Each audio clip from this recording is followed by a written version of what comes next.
Sexual attraction, a game of shadows, a primordial instinct that consumes us, wrapping us in a whirlwind of desire and mystery.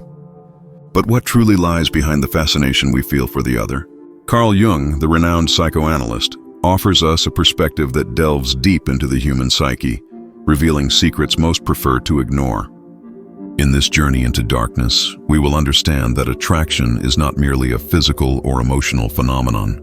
No, what's at play is much more sinister, much deeper.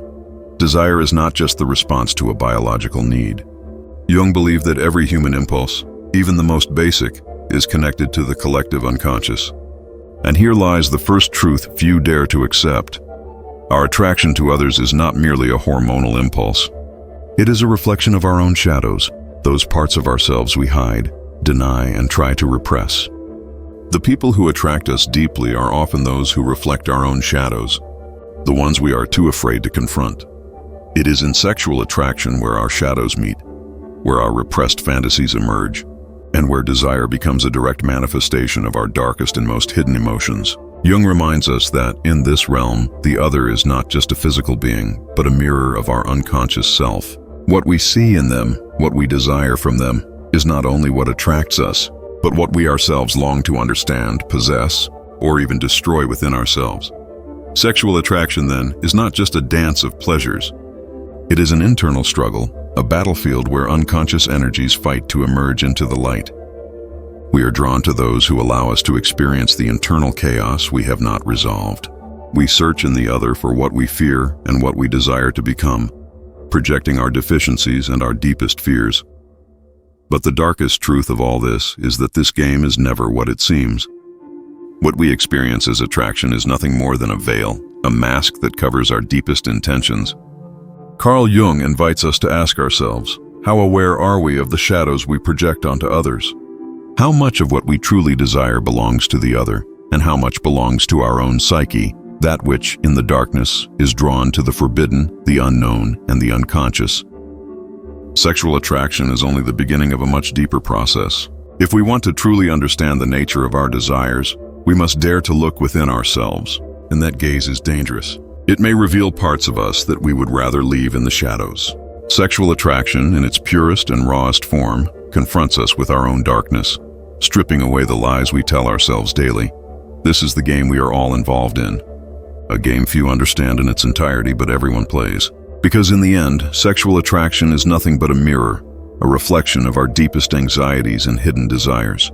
And as Jung himself suggested, the only path toward true understanding of ourselves is to embrace our shadows, not fear them, and ultimately see them for what they really are. Dare to look beyond the surface. Because the darkest truth about sexual attraction is one that few are willing to confront. The other is merely an extension of what we are at our core, our darkness projected. Subscribe to this channel if you like what you see. Give the video a like and share. Doctrine 1. The collective unconscious sexual attraction, in its darkest form, is not an isolated whim of the individual, but a primordial force that emanates from the depths of the collective unconscious. Jung, with his penetrating vision, revealed to us that we all share a common mental abyss, a vast ocean of symbols, archetypes, and patterns that have been inherited from the earliest days of humanity. In this shadowy and almost incomprehensible space, the forces that drive our attraction are not mere isolated desires, but representations of universal drives that reside in the shadows of our collective psyche. When we look at another human being, we are not merely observing a physical figure. We are drawn into an invisible energy field, a space where the unconscious merges with the conscious, where our most primal emotions come to life, overflowing uncontrollably. It is in this hidden realm where sexual attraction takes on a strange and terrifying form, an insatiable need to connect not only with the flesh, but with the darkest archetypes that dwell in our psyche. Desire then becomes a force that pulls us, a bond to the deepest and darkest parts of our being, to the archetypal images of what is desired and feared. What we feel is not just what attracts us to the other person, but what those figures represent, the eternal feminine. The warrior, the fatal lover, the seducer, the protector. These archetypes, present in the collective consciousness, awaken when desire crosses with the internal darkness we all share. Instead of being a conscious search for pleasure, sexual attraction transforms into a symbolic act, a psychological ritual where we project our own shadows onto the other, seeking through them what is deeply buried within ourselves. Attraction, then, becomes a game of reflections. What we see in the other is what we secretly recognize as part of us. We are drawn to what we fear to accept, what we desire and fear in equal measure. The collective unconscious, far from being a mere philosophical concept, becomes the true architect of our desires. It moves us in ways we can scarcely understand, making us feel as if we are being dragged by an endless current, as if everything we desire had been predestined long before we were born. And here lies the most unsettling truth. This attraction is not something we can control. It is a dance between the conscious and the unconscious, between reason and instinct, where the archetypal forces and our deepest shadows intertwine, leaving us trapped in a game of invisible forces that play with our psyche. Sexual attraction is not just a matter of physical pleasure. It is an encounter with the darkest forces that define us, those that drag our soul toward the unknown, toward the forbidden, toward the place where our true nature, hidden and repressed, awaits to be set free. Doctrine 2. The shadow sexual attraction, that force that burns within us, is nothing more than the dark whisper of the shadow, that hidden and repressed part of our personality that we are terrified to acknowledge. In the abyss of our psyche, where the lights of consciousness fade and only darkness prevails, it is there that the shadow resides, patiently waiting to emerge. The attraction we feel for others is not an innocent desire or a mere biological impulse. It is a visceral call to everything we have denied, everything we have hidden under layers of morality and control. We are drawn to those people who, unknowingly, reflect what we do not want to see in ourselves but is there, deeply rooted in the darkest part of our being. When we look at someone and feel that uncontrollable attraction, that primitive spark that consumes us, we are not simply responding to their beauty or charm. We are seeing, projected in them, a facet of our own shadow. That attraction becomes a bridge to the depths of our psyche, where our darkest desires and fears reside. We are drawn to what we fear to acknowledge, what we desire to control or destroy within ourselves, but do not have the courage to confront. It is a reflection of our insecurities, our repressed passions, our anger, and our pain. And yet, despite the fear it generates, this encounter with the shadow is an opportunity to face our darkness, although few of us are aware of it. This desire to approach the forbidden, to unite with what we cannot possess or understand, is the manifestation of our shadow-seeking integration. Jung teaches us that the shadow is not something that can be eradicated. It is a part of us that, if overly repressed, becomes even more powerful, more destructive. Sexual attraction, then, becomes a dangerous dance, a battle between light and darkness, where the shadow seeks to be seen, known, and accepted. It is a risky game because facing our shadow means losing control, opening doors we would prefer to keep closed, and here lies the darkness of attraction. What draws us in is not just what is in the other, but what is within ourselves. Through this desire, we approach the part of our psyche that terrifies us the most, the one we have built a wall around, fearful of its power. The shadow, then, is not just the other. It is us, reflected and distorted in a foreign body, a desire that consumes and transforms us. Sexual attraction is the silent cry of the shadow, an attempt to integrate with what we have feared our entire lives, a journey into the abyss of the psyche where only those who dare to confront their own demons can find the truth. Doctrine 3. Projection sexual attraction, in its deepest and darkest manifestation, is not simply the desire for the other's body, but a reflection of what resides in the shadows of our own psyche. According to Jung, projection is an insidious act, an unconscious transfer of our own desires, fears, and shadows onto those who attract us. We face a dark and primitive mechanism that, without our realizing it, turns the object of our attraction into a distorted mirror, reflecting what we fear most, what we desire most, and what we struggle most to hide.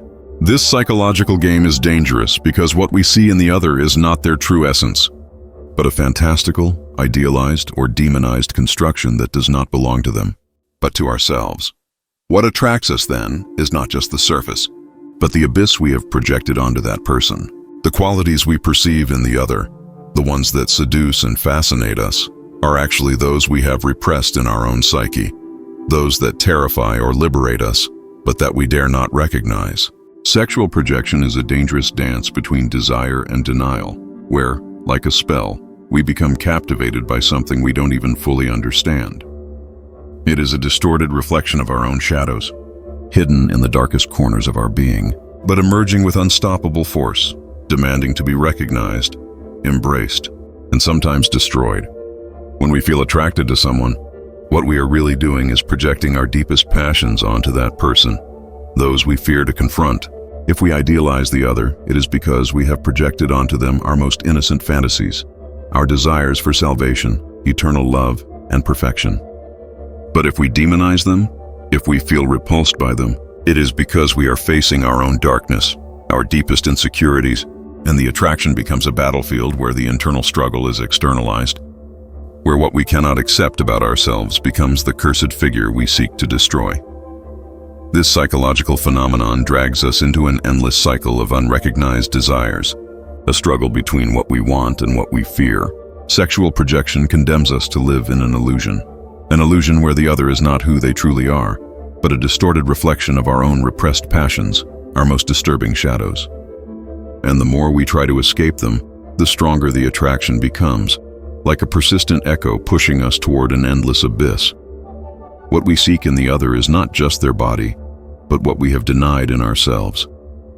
We are drawn to them not because they are perfect, but because they reflect what we refuse to see in ourselves: the repressed, the forbidden, the forgotten.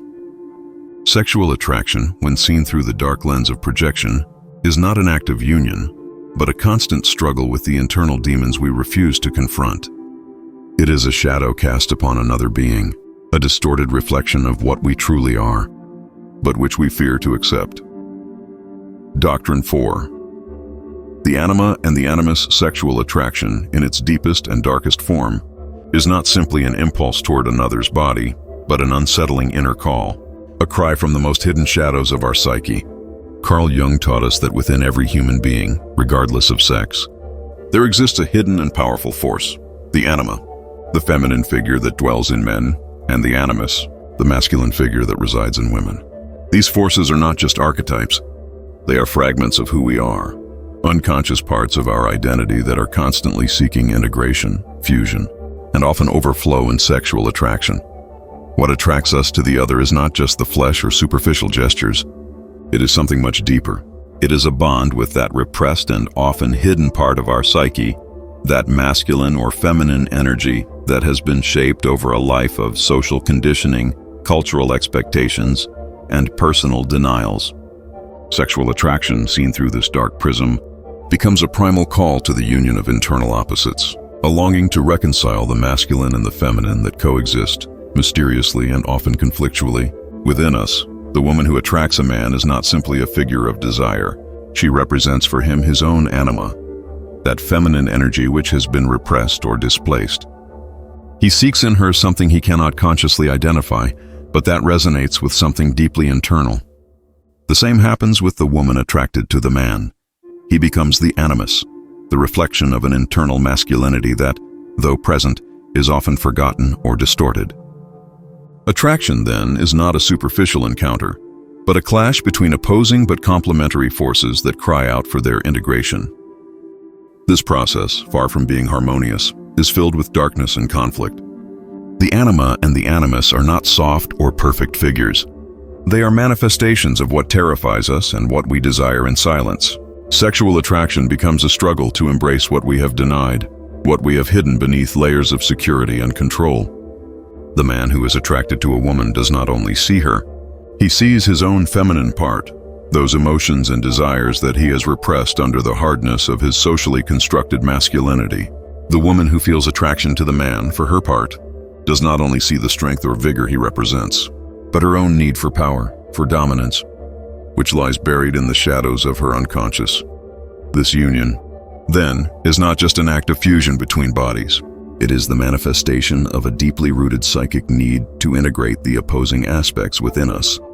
Sexual attraction becomes the battleground where the anima and the animus meet, struggle, recognize each other, and sometimes destroy each other, but always seek a balance, a union that allows for internal reconciliation. What we feel toward the other is a search for what we are, for what we have lost, and for what we have forgotten about ourselves. And in this struggle for the integration of opposites, Sexual attraction becomes a dark and primal ritual, a dance between the conscious and the unconscious, between light and shadow. We are drawn to what we do not understand, what challenges us, what confronts us with the internal forces we fear. Ultimately, attraction is not just a physical desire, but a call to the reunification of the deepest parts of our psyche, a call that resonates in the darkest corner of our being. Doctrine 5, the process of individuation, sexual attraction. That primal force burning deep within our psyche is not simply a desire for the other, but a dark and disturbing call for the integration of the broken fragments of our being. In Carl Jung's philosophy, the process of individuation is a shadowed path, a journey toward wholeness, in which the individual faces the depths of their unconscious, forced to reconcile the parts of their psyche they have rejected and repressed. This process is not a comfortable journey. It is a constant confrontation with the darkest aspects of oneself, and sexual attraction, far from being just a physical impulse, becomes a catalyst for this integration. Every desire, every impulse we feel toward another person is not just a response to their body or presence. It is a distorted reflection of what resides in the shadows of our own psyche. Instead of seeing only the object of desire, we are seeing what we project, what terrifies us, what we desire, and often what denies us access to our wholeness. Sexual attraction acts as a dark mirror, reflecting our insecurities, our shadows, our most repressed desires, but also our unrecognized potential. We are drawn to those who unknowingly confront us with parts of ourselves we have rejected, and in that confrontation lies the seed of individuation. Attraction is not just a crossing of bodies, but a collision of psyches. Each sexual encounter becomes an encounter with our own darkness, an opportunity to closely examine what we have tried to hide beneath layers of civilization and control. We are drawn to aspects of the other that resonate with what we carry inside: unexpressed anger, repressed vulnerability, forgotten passion. In this context, desire is not a simple animal reaction. It is a transformative force that pushes us toward the acceptance of our shadow, that part of us we have hidden, fearful of its power. Jung teaches us that the process of individuation is not an act of integrating opposing parts, but a process of reconciling the dualities that exist within us. Sexual attraction, then, becomes the battleground where these forces meet, where the conscious and unconscious fight for supremacy, and where the self must face the shadow it projects onto the other. By embracing what we have hidden, by confronting what we have repressed, we begin to integrate what once seemed foreign, extracted from the darkness of our psyche. Only in this confrontation can we begin to experience wholeness, to strip away the masks we have built throughout our lives, and recognize that darkness and light are two sides of the same coin. It is this process of integration that shapes our psyche, and sexual attraction becomes one of the most powerful forces driving us toward this discovery, as it forces us to look within ourselves, confront our shadows, and the most unacceptable aspects of our being. We are drawn to what challenges us, what confronts us, what is hidden behind the image we project to the world. Only by integrating these opposing parts, by recognizing and accepting what is in the shadows, can we reach wholeness. Attraction, then, is not simply a physical desire, but a dark call that pushes us toward the realization of what we are in our most complete and terrifying form. Doctrine 6, the complex sexual. Attraction is not a mere game of superficial desires, but a silent and dark battle between our deepest wounds and our darkest obsessions. Complexes, those unconscious patterns formed by past experiences and laden with pain, lurk in the shadows of our psyche, waiting for the right moment to emerge, manifesting with overwhelming force when we least expect it.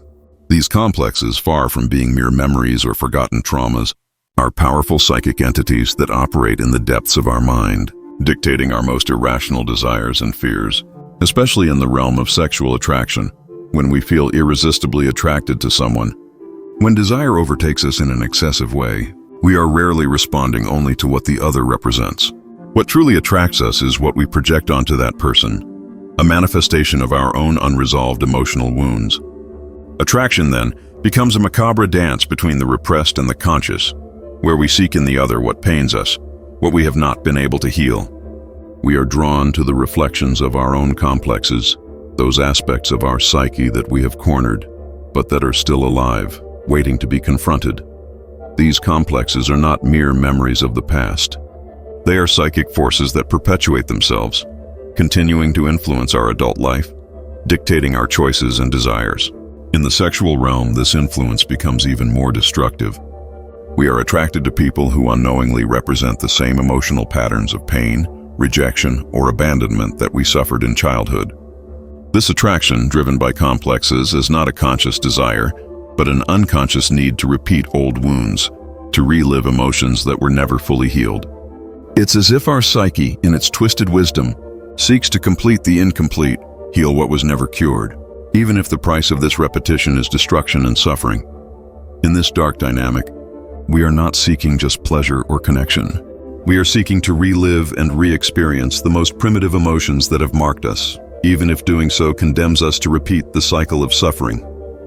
Sexual attraction, then, becomes a perversion of desire, where the true longing is not union with the other, but the unconscious need to face our emotional wounds. We are drawn to people who act as mirrors, reflecting what we have tried to hide, the scars of our childhood, the unresolved traumas that continue to govern our lives. It is in this shadowy realm where the complexes are nourished, where our psyche, far from seeking balance, plunges into the chaos of repetition and pain. Attraction, in this context, is a manifestation of our broken psyche, seeking to resolve the unresolved, heal the impossible.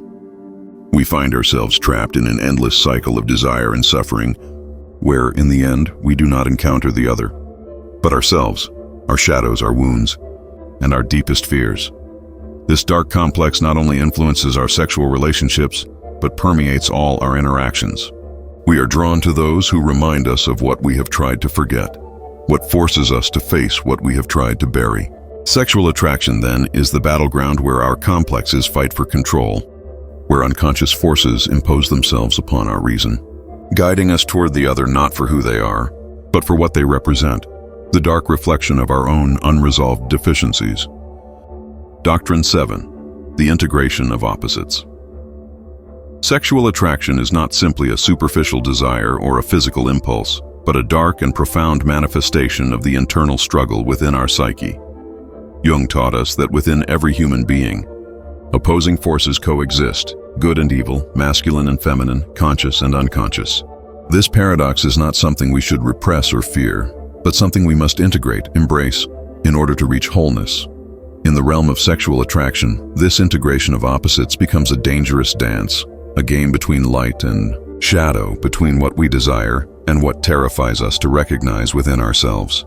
What attracts us to the other is not just what we see, but what we feel is missing, what is repressed within us, what we have never allowed to exist openly.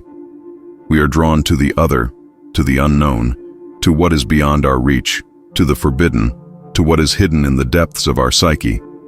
This desire is not just an encounter with the flesh, but an encounter with our own shadow, with the parts of ourselves we have ignored, forgotten, or feared.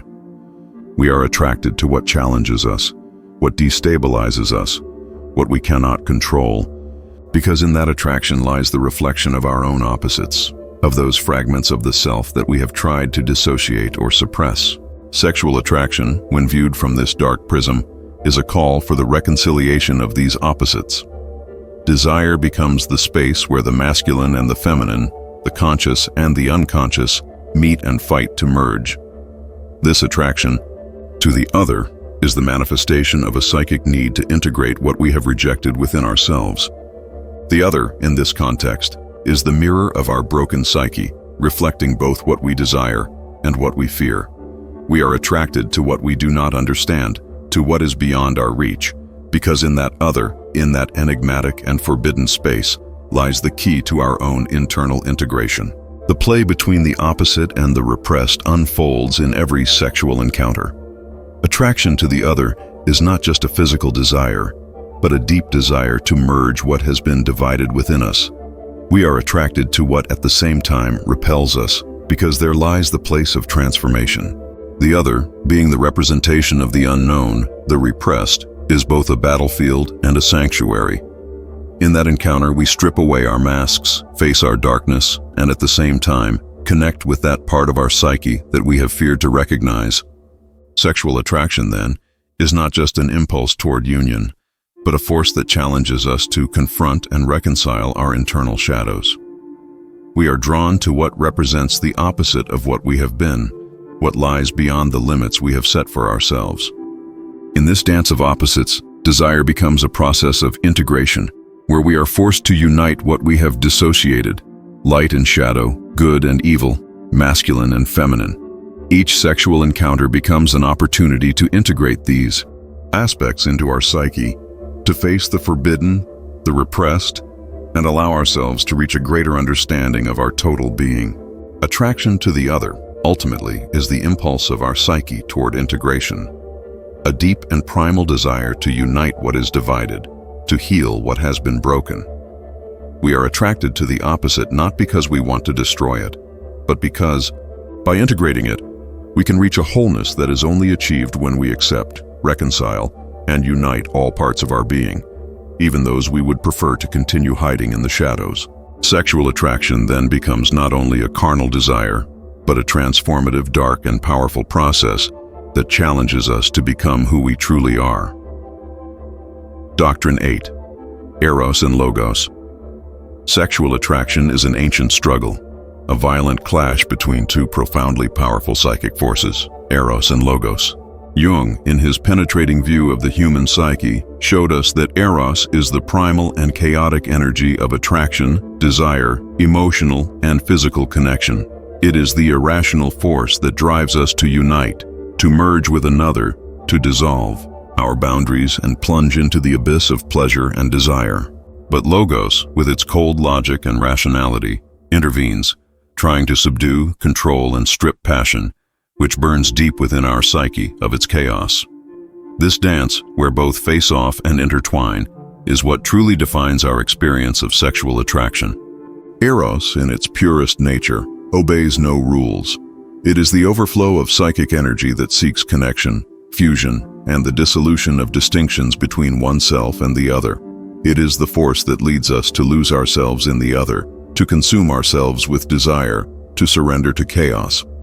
We are drawn to what we do not understand, the forbidden, the unattainable, because in that desire, there is a promise of transcendence, a promise of union that goes beyond the limits of reason.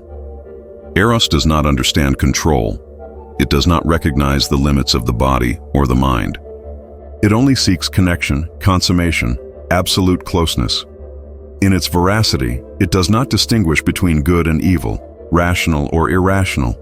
It simply goes with the flow of desire. However, Logos, reason, the principle of logic and order, intervenes. While Eros drags us into the darkness of boundless desire, Logos attempts to impose order, rationalize the attraction, offer explanations, and understand the incomprehensible. Sexual attraction then becomes an internal struggle, where Logos tries to strip Eros of its power, submitting it to the rules of morality, ethics, and logic. The rational mind wants to understand the why of attraction, to put limits on what the body feels, to explain the inexplicable, reducing passion to a series of formulas, rules, and explanations that, of course, never fully capture the magnitude of the desire that Eros awakens. This conflict between Eros and Logos is not only a clash between passion and reason, it is an internal battle where we face our own shadows, our own repressed and misunderstood desires. Eros attracts us toward chaos, the unknown, and the forbidden, while Logos forces us to maintain control, to rationalize what cannot be rationalized. Sexual attraction, then, is not simply an experience of union with the other, but a confrontation between the most primitive desire and the need for control. Desire, represented by Eros, wants to free itself from the restrictions imposed by Logos, while reason, personified by Logos, attempts to tame and enclose passion within safe and acceptable limits. But the real danger of this struggle lies in its inevitability. Neither can fully prevail. Eros cannot exist without Logos, as passion needs structure to manifest in the physical world, but Logos cannot exist without Eros either, because reason is empty and powerless unless it is fueled by the desire, the vital impulse that Eros provides. In every act of sexual attraction, in every desire we feel, these two forces intertwine, seeking their own reconciliation and their own destruction. Sexual attraction, in its darkness and complexity, is a battlefield where chaos and order, instinct and reason, desire and control face off. Eros consumes us, dragging us into the darkness of our most primitive passions, while Logos attempts to reduce that chaos into something understandable, something manageable, something safe. But ultimately, this dance between the irrational and the rational, between passion and logic, is what defines us as human beings. Attraction is not just an act of desire, but a profound conflict between what we want to be and what we fear becoming. Doctrine 9. The person and the mask. Sexual attraction, in its darkest facet, is much more than a simple encounter between bodies. It is a fascinating and dangerous revelation of the hidden. According to Carl Jung, the persona is the mask we show to the world, the polished and carefully constructed image that presents a version of ourselves that fits social expectations.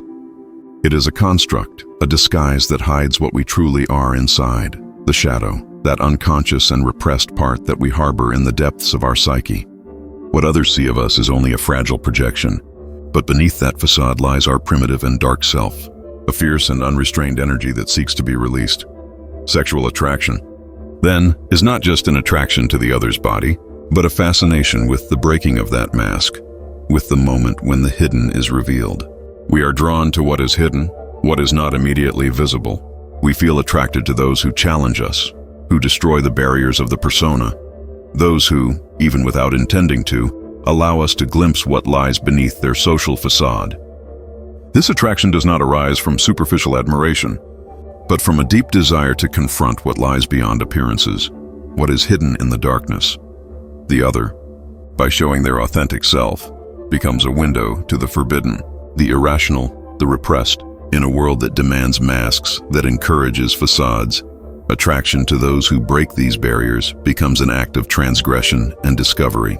Just like the dark mirror that reflects our shadow, the person who challenges our social mask reveals the facets of ourselves that we fear to recognize. In this process, sexual attraction becomes a vehicle for knowledge, but also for destruction.